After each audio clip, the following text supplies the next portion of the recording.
तो हम देखते हैं कि फ़ोटो इलेक्ट्रिक इफ़ेक्ट का सेटअप कैसा होता है। तो इसमें क्या करते हैं कि बेसिकली हम ज़्यादा डिटेल में नहीं जाएंगे। एक ग्लास की ट्यूब होती है, ठीक है। और यहाँ पे क्या होता है कि एक बैटरी लगा देते हैं। इस एरो का मतलब बैटरी वेरिएबल वोल्टेज की है। अब यहाँ पर एक एमीटर लगा देते हैं जो करंट मेज़र करता है, ठीक है। ये जो प्लेट होती है ये फ़ोटो सेंसिटिव प्लेट होती है। फ़ोटो सेंसिटिव मतलब फ़ोटो सेंसिटिव प्लेट मतलब ये किसी ऐसे मटेरियल की बनी होती है जो फ़ोटो सेंसिटिव होता है। फ़ोटो सेंसिटिव मतलब जिस पे लाइट पड़ने पे इलेक्ट्रॉन निकल जाते हैं। अब इस ग्लास ट्यूब से क्या करते हैं, यहाँ से डालते हैं लाइट, ठीक है। अब इस बैटरी का वोल्टेज मान लो V।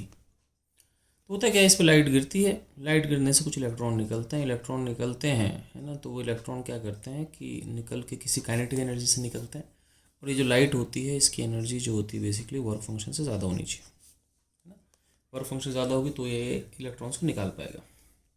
अब इलेक्ट्रॉन्स निकलते हैं तो जैसे मान लो कि अगर वर्क फंक्शन 6 इलेक्ट्रॉन वोल्ट है, इलेक्ट्रॉन फोटोन की एनर्जी जो है वो 10 इलेक्ट्रॉन वोल्ट है, तो इलेक्ट्रॉन जो होंगे 10 में से 6, 4 इलेक्ट्रॉन वोल्ट की मैक्सिमम एनर्जी लेके निकलेंगे। लेकिन 4 इलेक्ट्रॉन वोल्ट की एनर्जी उसकी होगी जो बिना किसी टक्कर के बाहर निकलता है। लेकिन ऐसा नहीं होता, सबकी कुछ ना कुछ टक्कर होती है, ठीक है ना। तो वो बाहर निकलता है और बाहर निकलने के बाद क्या होता है कि कुछ तेज़ होते हैं तो खटाखट पहुंच जाते हैं, कुछ धीमे होते हैं वहीं आके टिक जाते हैं, ठीक है ना। तो अब मैं कुछ कुछ चीज़ें बता रहा हूँ, आराम से आप देखते रहना, ठीक है। तो ऐसा होता है, ध्यान सुनना। जो तेज़ होते हैं यहाँ पहुँच जाते हैं, जो धीमे होते हैं वो थोड़ा बस निकल के ही रह जाते हैं। अब चक्कर क्या होता है कि जब वो इलेक्ट्रॉन यहीं रह जाते हैं इसी जगह आके, जो धीमे धीमे इलेक्ट्रॉन, तो वो बाकी इलेक्ट्रॉन्स जो निकलते हैं उनको रिपेल करते हैं। तो ऐसा नहीं कि जितने इलेक्ट्रॉन निकलते हैं सब यहाँ पहुँचते हैं, ठीक है। जो इलेक्ट्रॉन निकलते हैं उसमें से कुछ ही यहाँ पहुँच पाते हैं, बाकी क्या होते हैं बहुत धीमे जो होते हैं यहीं टिक जाते हैं। और उनके टिकने के कारण क्या होता है कि जो बाकी इलेक्ट्रॉन निकलते हैं उनके रिपल्शन से वापस आ जाते हैं, ठीक है। लेकिन लेकिन कुछ इलेक्ट्रॉन यहाँ पहुँच जाते हैं। तो पहला पॉइंट में लिखा रहा हूँ, इवन इफ V बराबर जीरो, V बराबर जीरो में कोई वोल्टेज पोटेंशियल डिफरेंस नहीं अप्लाई किया, है ना। सम करंट फ्लोज, कुछ करंट फ्लो करता है because fast moving electrons reach collector plate but slow moving electrons don't reach. Some electrons form cloud near photoemitter, near emitter plate,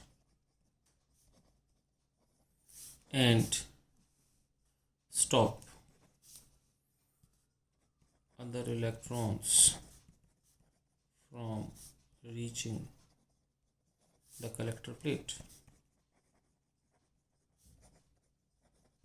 ठीक है।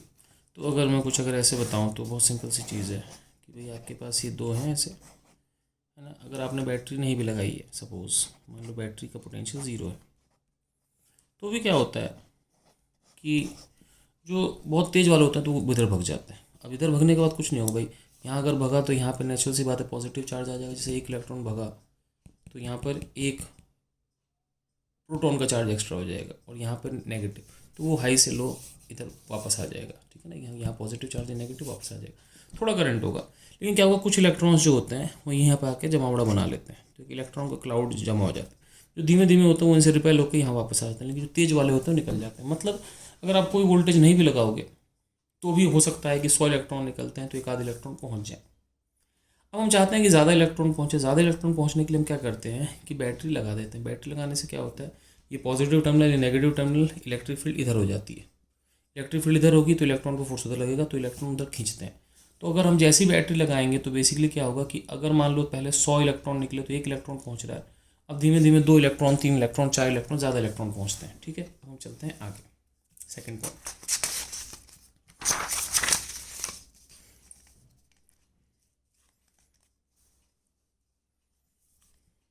Second point क्या है कि अगर V ज़ीरो से बड़ा है, मान लो वोल्टेज ज़ीरो से बड़ा है, मतलब कुछ लगा दिया, देन कलेक्टर प्लेट वो होती है जो राइट में थी, जो इलेक्ट्रॉन से कलेक्ट करती है. Then collector plate starts pulling electrons and current increases up to a maximum value when all the electrons produced reach collector and the current is called saturation current. अब मेरी बात समझ, आपने क्या किया कि यहाँ पर लगा दी बैटरी, ठीक है, कुछ भी बैटरी लगा दी. अब ये पॉजिटिव प्लेट होगी, नेगेटिव प्लेट होगी. अब क्या हुआ, इलेक्ट्रिक फील्ड ऐसे जनरेट होगी. अब इलेक्ट्रिक फील्ड ऐसे जनरेट होगी तो इलेक्ट्रॉन पे फोर्स इधर आ जाएगा.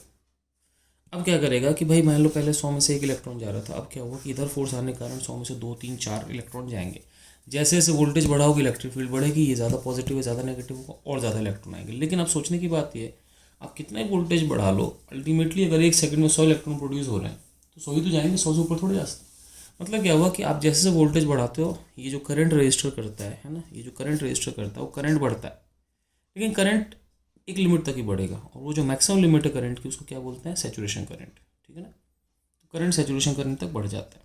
ठीक है, अगला पॉइंट, मान लो if V is less than 0, then emitter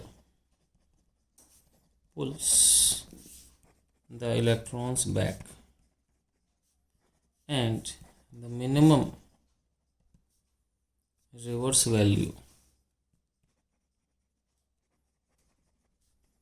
at which current stops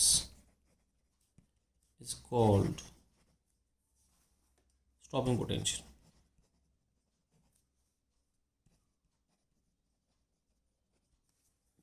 ठीक है, एट VS मतलब stopping potential, even the fastest moving electron is stopped just before it reaches collector plate. तुम कहोगे सर ये क्या बकवास चल रही है. मैं कहूँगा रुको, थोड़ा थ्योरी की बात है. Let me clear it. मैं आपसे क्या करूँ, देखो page number 1, page number 2, page number 3. देखो समझ, मैं आपसे क्या करूँ समझाता हूँ. आपने क्या किया, अब बैटरी कर दी उल्टी. अब तक बैटरी का छोटा डंडा इधर था, बड़ा डंडा इधर था. बैटरी उल्टी करने से क्या हुआ, ये पॉजिटिव प्लेट होगी, नेगेटिव प्लेट होगी. ये पॉजिटिव ये नेगेटिव हो गई तो इलेक्ट्रिक फील्ड इधर होगी. अब इलेक्ट्रिक फील्ड इधर होने से जो इलेक्ट्रॉन पे फोर्स लगा वो इधर लग गया, फोर्स इलेक्ट्रॉन. अब इलेक्ट्रॉन पे फोर्स इधर लगा. मान लो ये V वोल्ट की बैटरी है ना, VS वोल्ट की. ये मान लो 0 पोटेंशियल और VS पोटेंशियल. अब क्या होगा कि इलेक्ट्रॉन जाएगा तो रुक जाएगा, ये रोकेगा इलेक्ट्रॉन को. तो अब सोचो, मान लो कि 1 सेकंड में मान लो कि 50 इलेक्ट्रॉन यहाँ पहुँच रहे थे, जो बैटरी नहीं थी. तो उल्टा करने से क्या होगा, इलेक्ट्रिक फील्ड इधर, तो ये इलेक्ट्रॉन रुकेगा. तो इलेक्ट्रॉन जैसे से आप ये उल्टी बैटरी लगाओगे तो धीमे धीमे क्या होगा कि 50 की जगह 40, 30, 20, 10 इलेक्ट्रॉन पहुँचेंगे. और एक ऐसा वोल्टेज आएगा जब मान लो ये सपोज 6 वोल्ट है, 6 वोल्ट पे बिल्कुल क्या होगा कि एक भी इलेक्ट्रॉन नहीं पहुँचेगा. ठीक है, 7 वोल्ट करोगे तो भी नहीं पहुँचेगा, 8 करोगे तो भी, लेकिन एक मिनिमम वोल्टेज होगी जब कोई भी इलेक्ट्रॉन नहीं पहुँचेगा. अब बात है मिनिमम वोल्टेज को जो होता है स्टॉपिंग पोटेंशियल बोलते हैं. अब सोचो कि यहाँ से बहुत सारे इलेक्ट्रॉन निकलते हैं. अगर आपने सबसे तेज इलेक्ट्रॉन को रोक लिया यहाँ पहुँचने से, जब यहाँ पहुँचेगा तभी तो करंट होगा, तो सब रुक गए. अब हमको निकालना है कि कम से कम वोल्टेज क्या है जिस पे करंट 0 हो जाए. तो कम से कम वोल्टेज वो है जो सबसे तेज इलेक्ट्रॉन को रोके. अब लेकिन सोचने की बात यह है कि जितना इलेक्ट्रिक फील्ड ज़्यादा होगी उतनी वोल्टेज ज़्यादा होगी, या जितनी वोल्टेज ज़्यादा उतनी इलेक्ट्रिक फील्ड ज़्यादा। मिनिमम वोल्टेज वो होगा जिसमें मिनिमम इलेक्ट्रिक फील्ड पे चीज़ रुक जाए। मिनिमम इलेक्ट्रिक फील्ड पे चीज़ तब रुकेगी जब वो एक्जैक्टली से खोपड़ी पर रुके। समझना मेरी बात। अगर इलेक्ट्रिक फील्ड ज़्यादा होगा तो फोर्स ज़्यादा होगा, वोल्टेज ज़्यादा होगा। अगर वो यहाँ रुक जाता है, यहीं पे आके इलेक्ट्रॉन, अगर इलेक्ट्रॉन यहीं रुक जाता है तो वो बड़ा फोर्स है। हम चाहते हैं मिनिमम फोर्स होगा ठीक इसके आसपास होगा। तो इसका मतलब कि Vs पे क्या होगा कि fastest electron stops just before collector plate.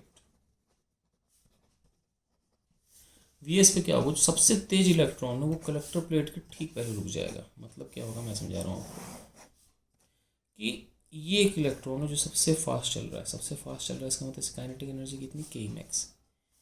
अब ये ध्यान रखना, ये ठीक यहाँ पर आके रुक जाए, ठीक इसके पहले, ठीक है ना, मतलब इसकी के कितना हो जाए, 0 हो जाए, तो ये स्टॉपिंग पोटेंशियल है।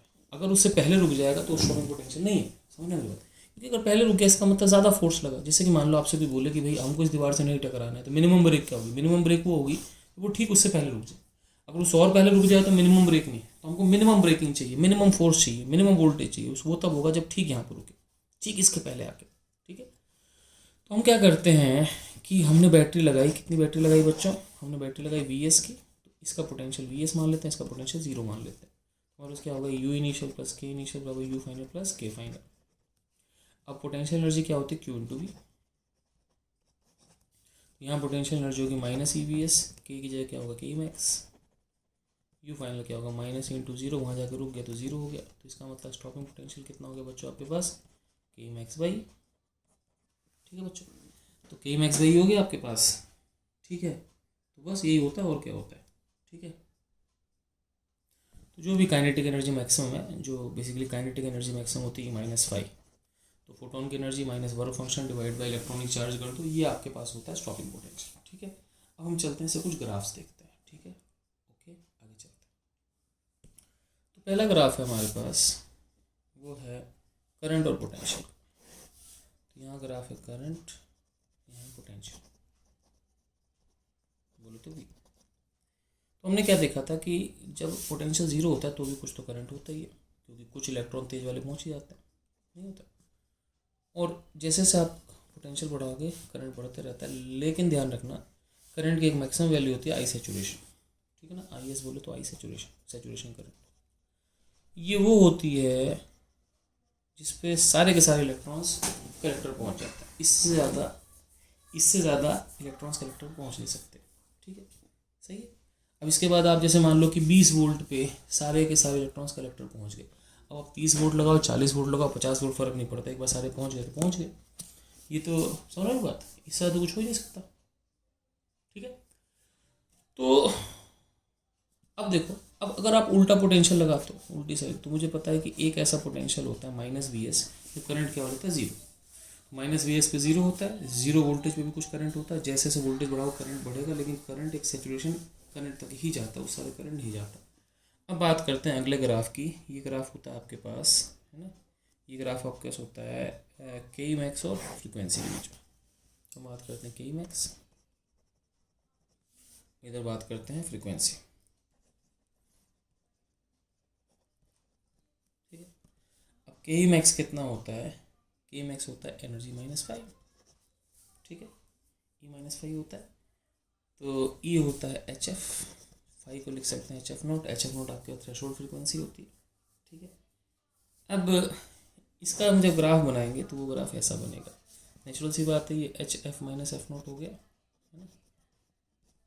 तो ये आपके पास HF होता है, HF -5 बोल दो, HF -HF0 बोल दो। अब सोचने की बात यह है कि के मैक्स जो होता है और F में जो है लीनियर ग्राफ है ना, लीनियर इक्वेशन। तो लीनियर इक्वेशन में तो क्या हो गया बच्चों, ठीक है, ये ऐसे हो गया। अब मुझे पता है कि जब F F0 के बराबर होगा तो के मैक्स 0 होगा, है ना, उसके नीचे कुछ नहीं होता। हमने ऐसी ग्राफ बना दिया, क्योंकि एक्चुअली के मैक्स भाई काइनेटिक एनर्जी की वैल्यू ही F0 के बाद चलेगी। अगर आपका फ्रीक्वेंसी थ्रेशोल्ड फ्रीक्वेंसी से कम है तो इलेक्ट्रॉन एमिशन होगी नहीं, तो मैंने ऐसे जोड़ दिया इसको। अब इसकी जो स्लोप होगी m बराबर tan थीटा, वो आपके पास h होगी। क्यों, क्योंकि y बराबर mx प्लस सी, तो mx प्लस सी है ना, के मैक्स एम एक्स पे एफ है, तो इसका जो स्लोप है वो एच आ जाएगा, तो टेन थीटा या फिर स्लोप कितनी हो जाएगी, एच हो जाएगी आपके पास। ठीक है, आगे चलें बच्चों। चलो भाई, अब हम बात करते हैं अगले ग्राफ की। अगला ग्राफ क्या है मेरे पास कि जो वी एस होता है वो के ई मैक्स बाई ई होता है। के ई मैक्स क्या होता है, H F minus H F not by कर दो। तो ये भी जो के ई मैक्स और फ्रिक्वेंसी का जो ग्राफ है, के ई मैक्स और फ्रिक्वेंसी ग्राफ है, वो भी आपके पास सेम ही ग्राफ होगा। ठीक है, सेम ऐसे ही ग्राफ होगा, बस फ़र्क ये होगा कि देखो ये भी एफ बराबर एफ नॉट पे के ई मैक्स ज़ीरो होता है, सॉरी